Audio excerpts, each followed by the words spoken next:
Welcome to another edition of Eyewitness. It has certainly been another week on planet Earth here, and there's some news that we got to tell you. It has certainly been a week. 1 week.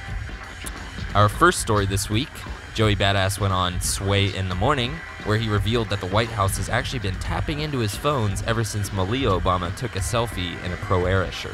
You know, I think this thing really has been blown out of proportion, but the funny thing about it is, this really has nothing to do with the t-shirt. Obama just really wants to tap his phones to get that unreleased Joey Bad heat before everyone else, baby.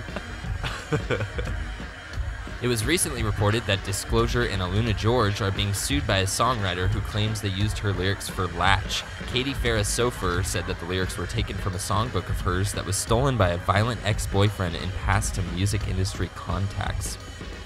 This comes shortly after her allegations of the Beatles stealing her lyrics for Lucy in the Sky with Diamonds and also Iggy Azalea's Fancy. She was not even existent during the Beatles' time, so... Hey, you know what? Can you prove it? Guess not. In economic news, Lil Wayne is reportedly suing Birdman for $8 million since Cash Money refused to release the Carter 5. He also called Birdman an ugly duckling.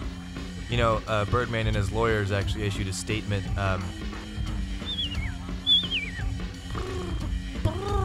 But who fucking cares about this, like, at all? In old people news, Bob Dylan is going to release his new album, and when he does, he's going to send it to 50,000 random AARP magazine subscribers, so he's really hooking it up for those old folks. It comes as no surprise that he hired frontman extraordinaire Clint Eastwood to do some press for the album. He's been touring around to different cities and giving speeches in front of rooms of empty chairs. Mr. Obama, here's your album. Go watch American Sniper. And lastly, YouTube threatened that they would start pulling videos from independent artists and labels due to a licensing dispute. They say that if they refuse to sign up to their licensing agreement, they're just going to go ahead and block their channels. It's really unfortunate for all those inspired indie bands out there trying to make a name for themselves. What can you do? For $1 a day, you can back an indie band. Adopt an indie band. They just need Top Robin.